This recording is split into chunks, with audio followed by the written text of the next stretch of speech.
Hello and welcome to Wristwatch Obsession. I'm your host Edgar, and today we're taking a look at one of my new favorite watches. It's just such a fun watch. I always wanted a red Casio, but nothing really spoke to me.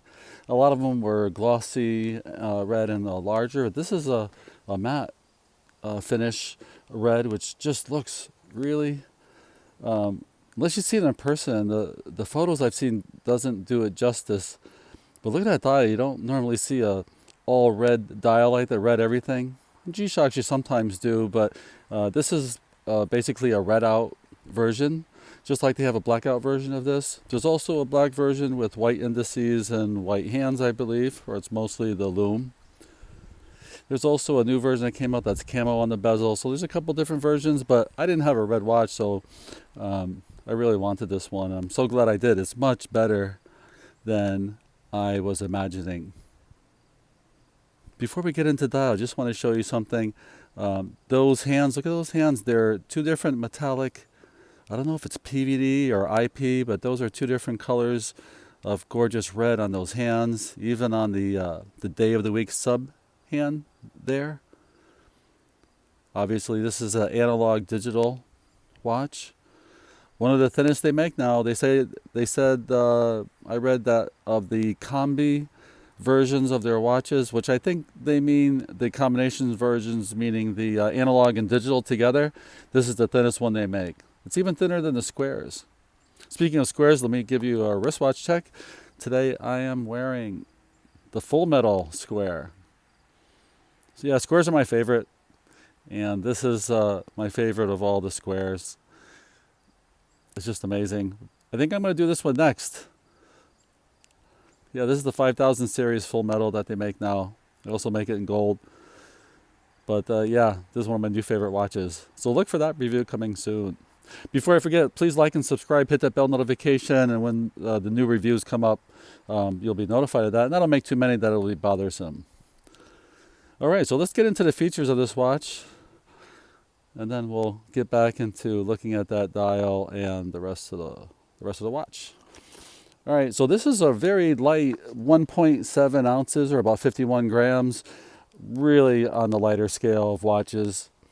The model number is GA-2100. This is the 2100 series. As I mentioned, it comes in different colors. It came out not long ago, so there's probably 4 or 5 colorways right now.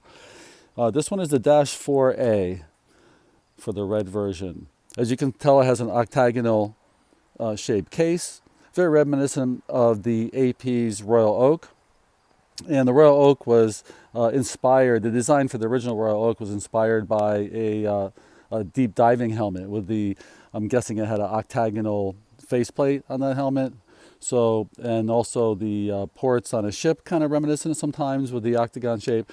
And what's different about this, and the squares like this one here, that's octagonal as well. There's 8 sides, but they're different lengths, and that's why the shape looks different. We call these squares, but they're really more of a rectangular if you look inside, but they are rectangular of an octagonal shape. This is equal distance on on all 8 sides. So they're all the same, pretty much the same length, except just here is a little bit longer, but still it's it fits into a round shape where the squares doesn't. So it's patterned after that. That's a long story and why it's named the Royal Oak. All right, I might as well say it. So King Charles II, before he was king, after a 1651 battle, I think it's the battle for Worcester, and he hid in an oak tree. It must have been a really big oak tree. I don't know if it was hollowed out, whatever, but he hid in there, and it saved his life. And so, hence, when they wanted to name their watch, they named it the Royal Oak. And so I'm calling this one the Casio Red Oak, because some people call this the CasiOak or the Casio Oak watch. But so I call this one the Casio Red Oak. I think that's a fitting name for this watch. Let's get back to the features. So it's the dimensions are 48.5 times 45.4 and 11.8 inches thick, which is really thin. The squares are typically 12.8, so it's a good millimeter thinner than even the square. So that means it's just an incredibly comfortable watch to wear. In addition to that, the strap here is softer than you usually get on the less expensive G-Shocks. Normally the resin is a lot harder, like in the DW5600, for instance. It's not quite as soft as the Japan 5000 series that comes on a sort of like a silicone type strap, if you've felt those, but still this is extremely comfortable, and for the price point of about $100 or so, it's a really nice strap. As you can see here, it has a floating keeper, also plastic, and unusual for the G-Shocks. It normally has a stainless steel buckle, but this one has a plastic red buckle. It's probably going to cost too much if they had to put PVD or IP coating on a buckle. So they just made it out of the plastic, and it seems like this is a resin very similar to what's on the bezel, so it should be very strong. I don't have a problem with that, and I think it really makes it look awesome as the all red out version. While I'm talking about the strap, it has quick disconnects on the back, right there.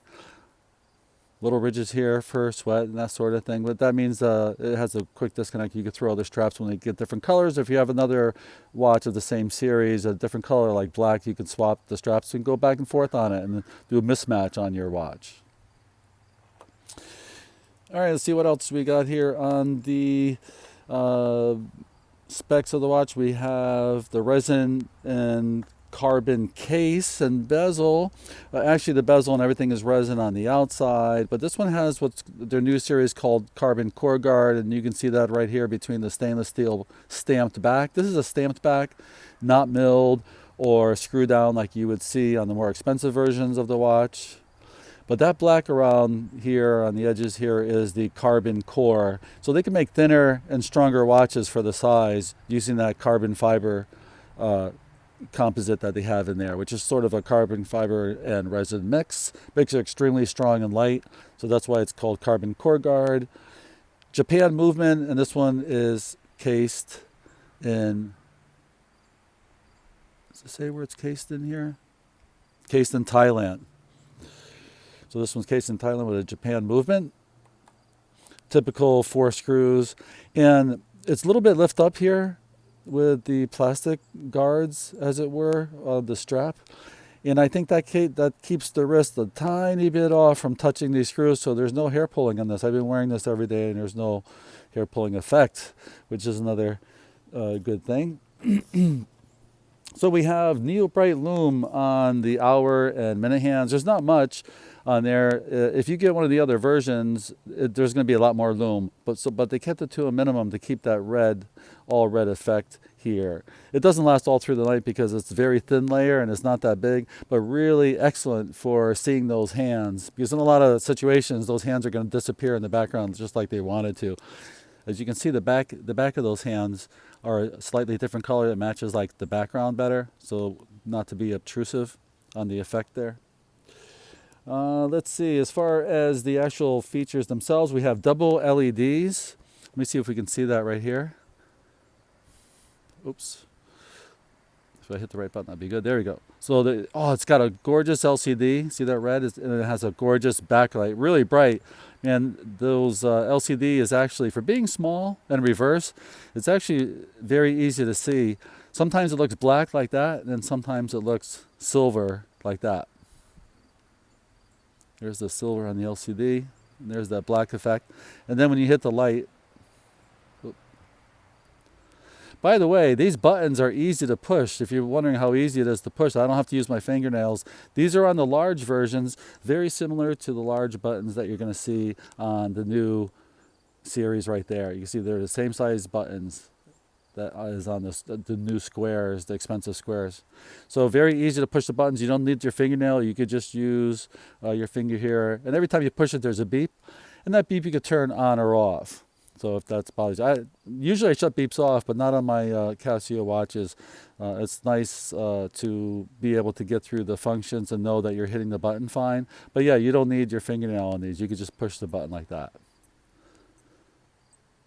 You can't hear the beep too well here, but another feature that it has is when you get back to your home time, it's a higher pitch beep that you're hearing, which is nice. And that's on all the Casio watches that I've noticed. At least the squares, it does that.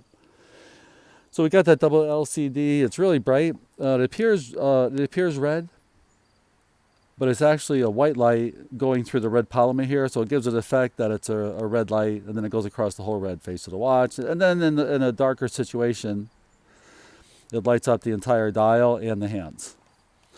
Very nicely done there on those lights. I love it. Also, it's adjustable from 1.5 to 3 seconds. So you could do a longer, and they call it Afterglow. I was kind of confused when I first was doing G-Shocks that it's called Afterglow. And there's really no glow involved. It's actually just a momentary switch. So you don't have to hold this down like on the old watch. You had to hold it down for when you're viewing it. You just push it once, and it'll go to 1.5 or 3 seconds. And that's what they mean by Afterglow, that it's on even when you stop pushing the button. It has world time, 31 time zones or 48 cities to choose from. You got daylight savings time feature on here that you could turn on or off when that happens twice a year. It has the home and local time. We have a stopwatch, or also known as a chronograph, and this one's a 1/100th of a second chronograph that'll go up to 24 hours. It has 12 or 24-hour time. You could do 24-hour military time or AM, PM. It has 5 alarms and an hourly chime. And I've been turning whatever watch I'm wearing on for the day. If it's a Casio, a G-Shock or something, I will turn that on because it keeps me more productive. If I hear that beep, it shakes me back into reality of what I'm supposed to be doing throughout the day. So it's a nice reminder that time is passing by. I like turning that on. But don't forget to turn it off at night because I don't think it shuts off at night. You got the day and the month on the LCD. We'll go through that. So this is not a solar watch. It uses batteries, and normally a lot of these are 2016, CR 2016 or 2032.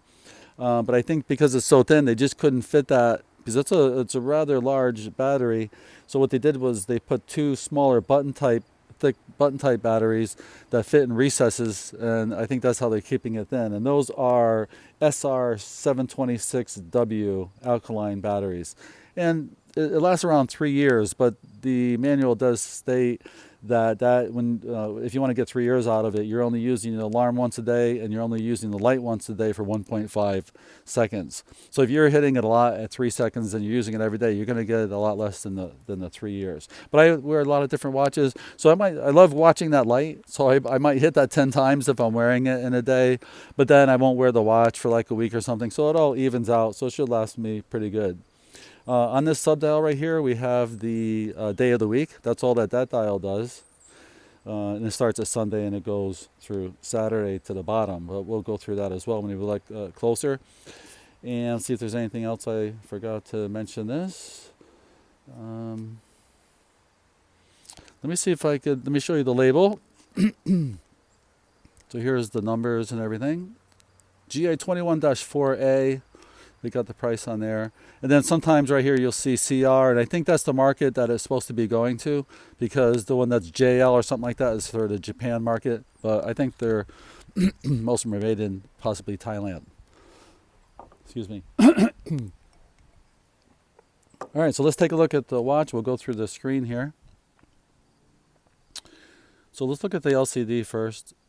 So here we have the time on there.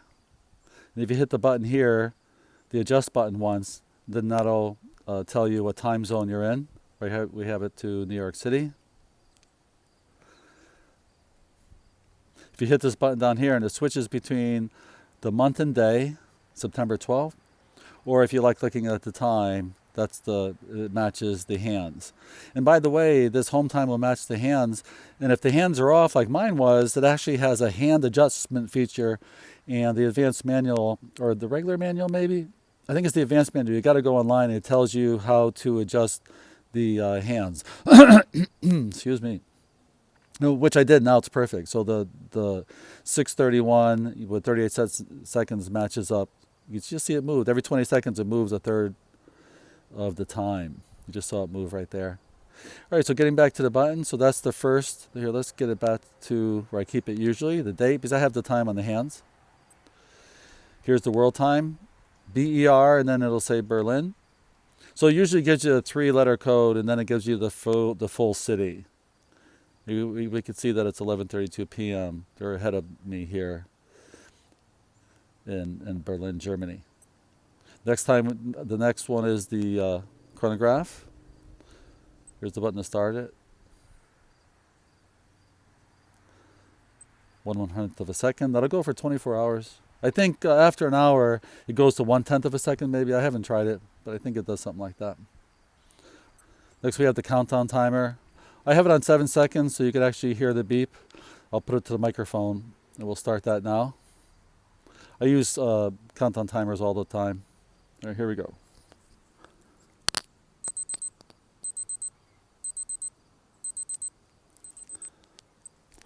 So that's the same beep you'll get on the countdown timer or the alarm. And it works really pretty loud.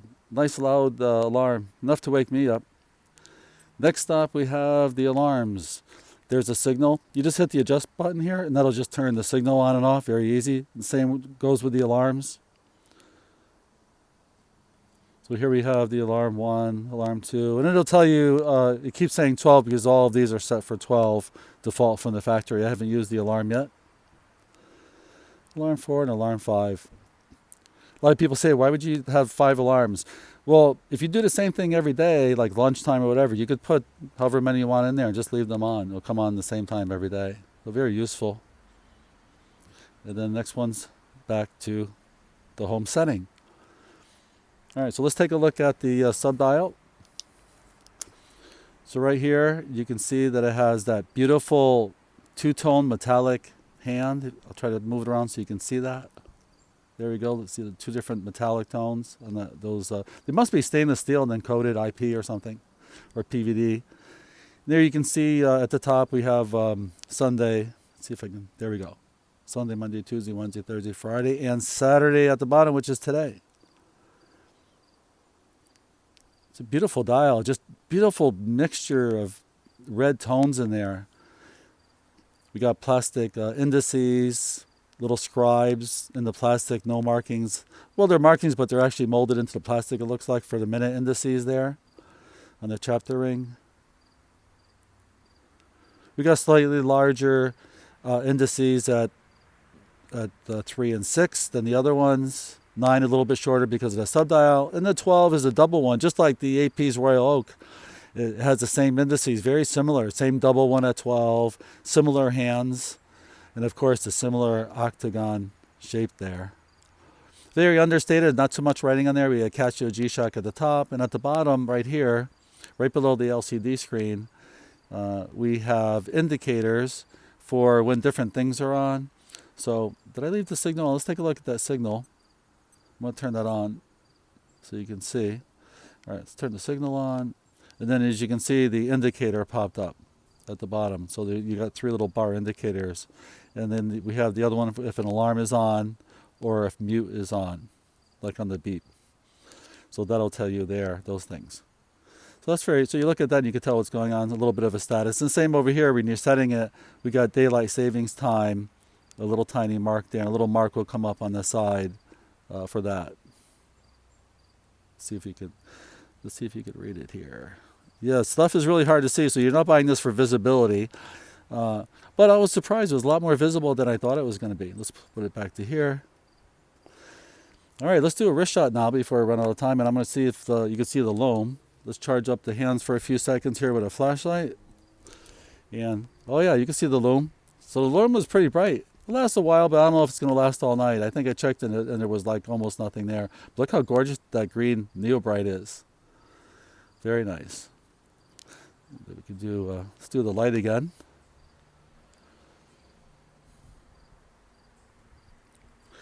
It's harder to see now, but normally that screen here, let's do this. The screen is really easy to see the time. On the camera, it's not showing it, but the time is way easier to see when the light's on. It's on the 1.5 seconds right now. I was going crazy with the light, so I didn't want to keep it on 3. All right, let's throw it on the wrist. We'll see, give it a wrist rest, a little wrist shot here. So yeah, this, you know, if I had to pick one word for this watch, it's fun. It's just such a fun watch. I love that color, man. That matte red, they did a really good job on, and it is awesome. Look at that, isn't that great? I have 7.5-inch wrists. I carry pretty large watches, but this one is not large at all, and I think it looks perfect. It's just a great, excellent watch. All right, so if you're thinking you want the 2100 series, which is a big home run in my book, and I might even get another colorway, but this red is gorgeous. I love it. I highly recommend this version. And I think I'm going to wrap it up here so it doesn't get too long. Please like and subscribe. Like I said, hit that bell notification. It helps me out a lot.